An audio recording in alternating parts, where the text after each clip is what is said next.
Oh, there goes the handle. Okay, well, the handle broke right there. This thing's heavier than my ex-girlfriend.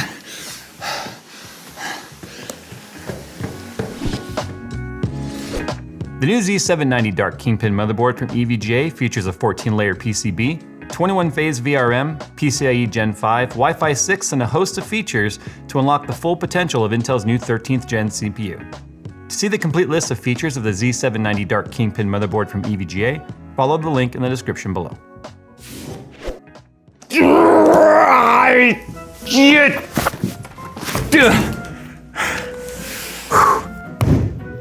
Frick. Yeah.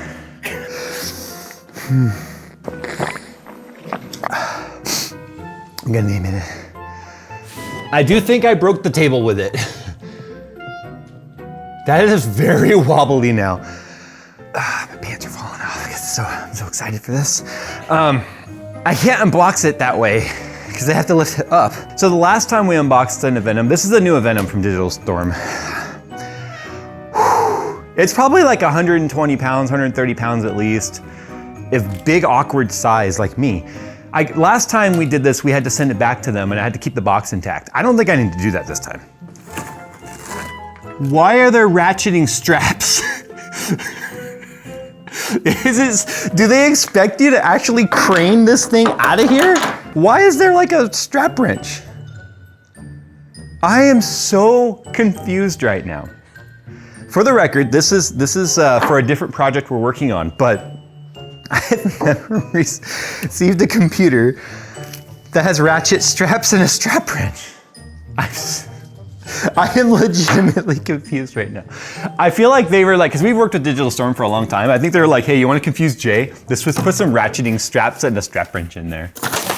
That's a lot of pokey stuff to hurt myself with. Ow! This is not the approved way of unboxing this case, by the way, because I don't need the ox ever again.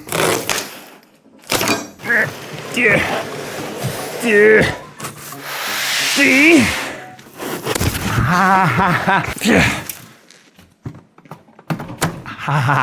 Look, your experience unboxing this doesn't need to be like mine if you're not an idiot, okay?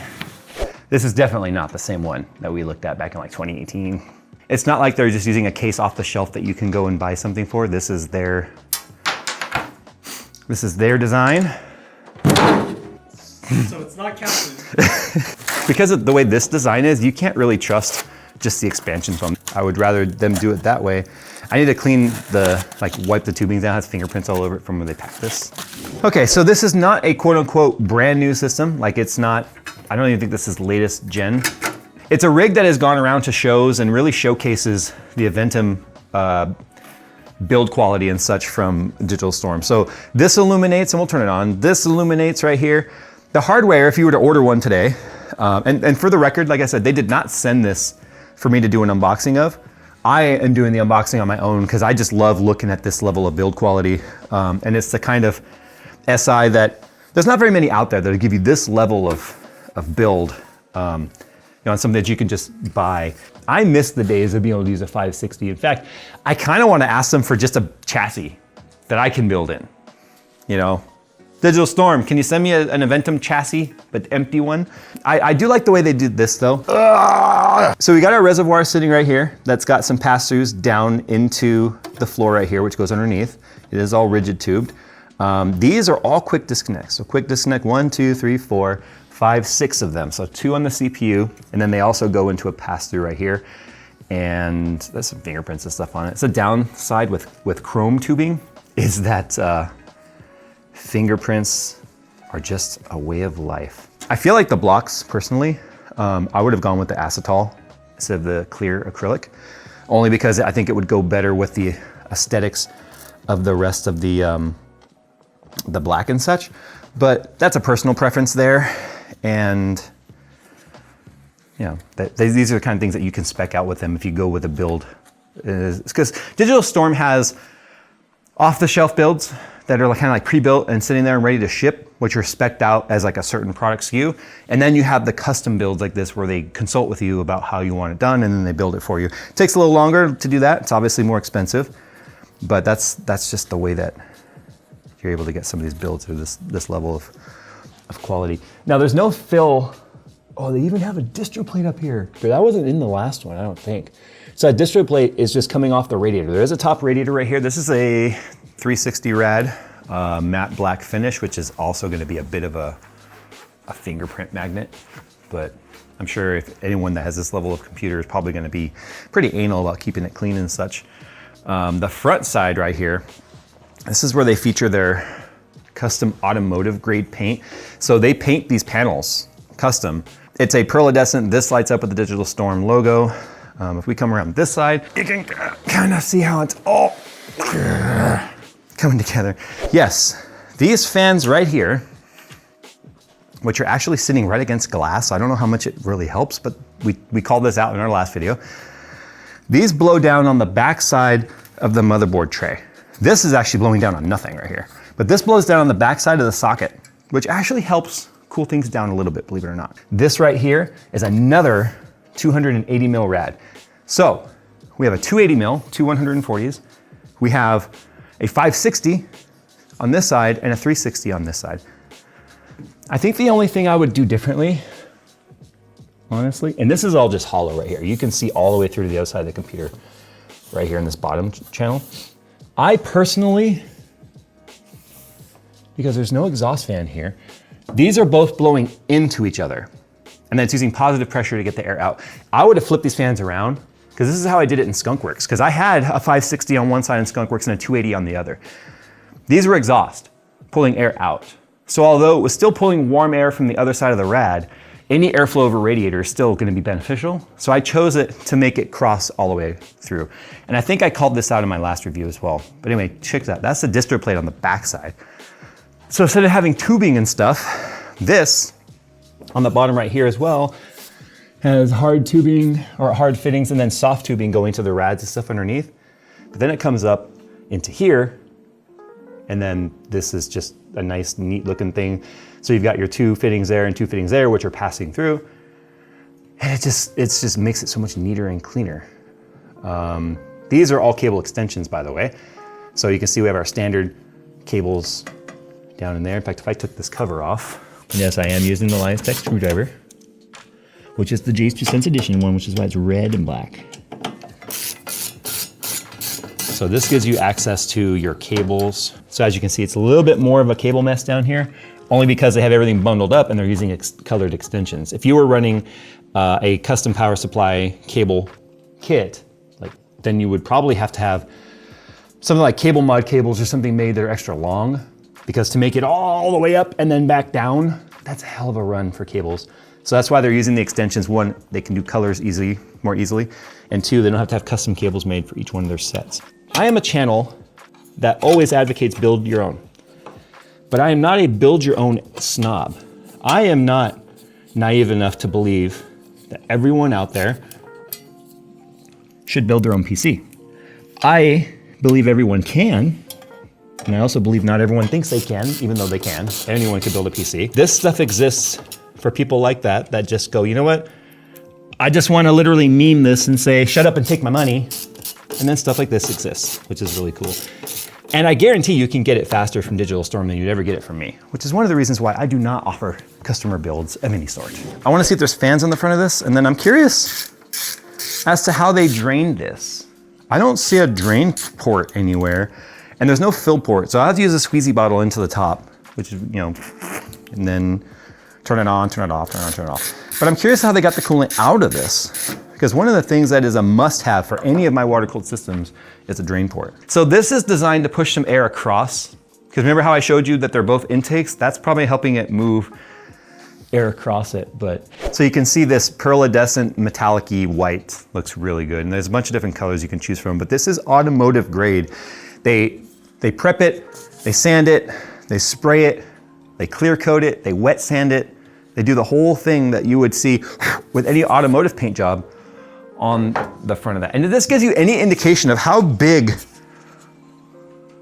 the case is, I'm 6'4", And that's Phil holding it. If that gives you any indication of the size. In fact, I thought this lit up, but it doesn't. It's just a black, it's just a black piece. So if you guys don't have one of these squeezy bottles, this makes life much easier, because I obviously wouldn't be able to just pour it in there. That's why I was hoping they had run a fill tube or something up here, but they didn't. So this just makes life so much easier. I hadn't used it for like 15 years, and then distro plates became a thing. And I would use a tube with a fill, like a fitting attached to it and a funnel and pour into that, but then the air coming through was always a pain in the butt. It would burp and then it would get everywhere. This is just, it takes a little longer because I haven't cut the tip off this to make it a bigger flow, but that's because I want it to fit in the distro plate stuff. God, it's bright. It looks so good though. I'm gonna do this a few times. There's a lot of air in the pump, so it's not wanting to. Here we go, it's starting to move now. So it's gonna take a minute for this to purge, but now that we have some really nice illumination in here, we can talk about a few things. One of the things the Aventum is known for, up there, the power distribution block. So those extension cables that I showed you on the backside connect to this little power distro block up there, and then your PCI Express items plug directly into that. So if we had a second card here, like if this were, you know, an SLI, this is an SLI rig, but this only has one card, then they'd both plug into right there, and you could have the cables made to a custom length to specifically, and in this case, they didn't really do it, as you can see the way they have them bunched up there. It's kind of neat. It's neatly bunched, but if it was perfectly the right length, then you would just have them going right to that. Check out all the SATA plugs coming off right here.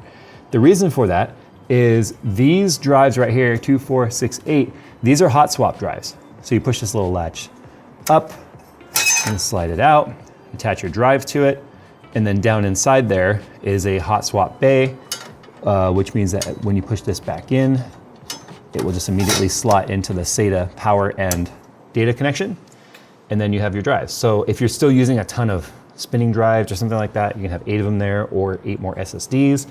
Naturally, if you're running M.2, they're on the motherboard there, and then it's a super clean build. In fact, seeing this right here, I'm finally going to buy a tabletop laser cutter.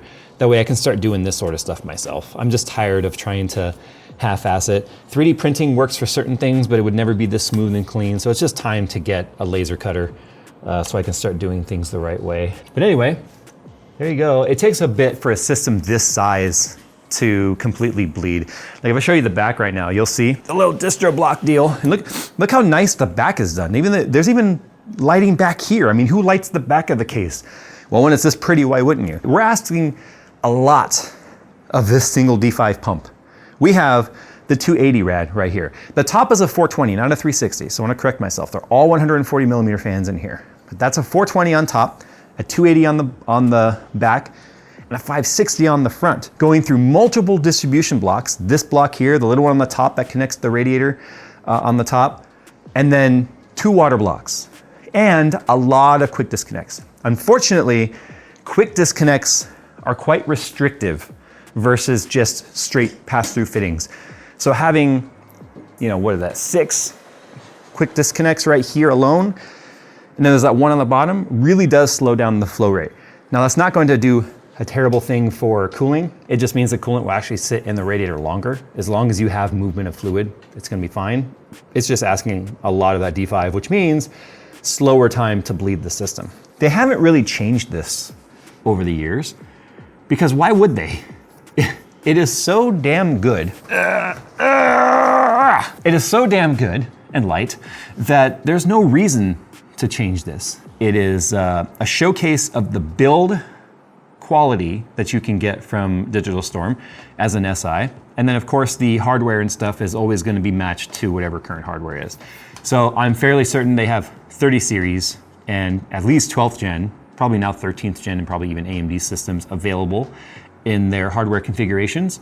4090s, probably not yet, because I don't think water blocks have started even rolling out for those yet. Because this might be the longest we've waited for water blocks to come out for a graphics card.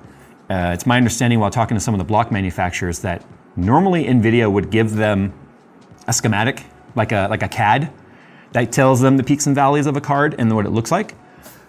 But this time, apparently not. So we were literally waiting for the R&D process for these cards to have these water blocks to pop out and form. I think if I were gonna do this differently, personally, I wouldn't have used those quick disconnects there. Only because I know the quick disconnects are dramatically reducing the flow rate. The pump is at 100% right now. So I would have at the very least, maybe added another D5 somewhere. How? I don't know, but I would have probably added one somewhere just to help with the amount of resistance this loop has. However, the amount of cooling in this thing is absolutely bonkers. Way more than you would need for a single 2080 Ti, which I'm pretty sure that is. It could be a Titan X, RTX Titan. It could be an RTX Titan. I don't know. I doubt it because the back cover is not gold or black. It's silver and it looks like maybe an MSI one. So it's more than likely a 2080 Ti. But when something like this shows up, even though it's fairly identical to the video that we did 4 years ago, it's one of those, if it ain't broke, why fix it? I'm really curious to see what Digital Storm comes out with in the future, but this is their like top spec. Like the Aventum is kind of like this is a very bougie clientele that would want a system like this.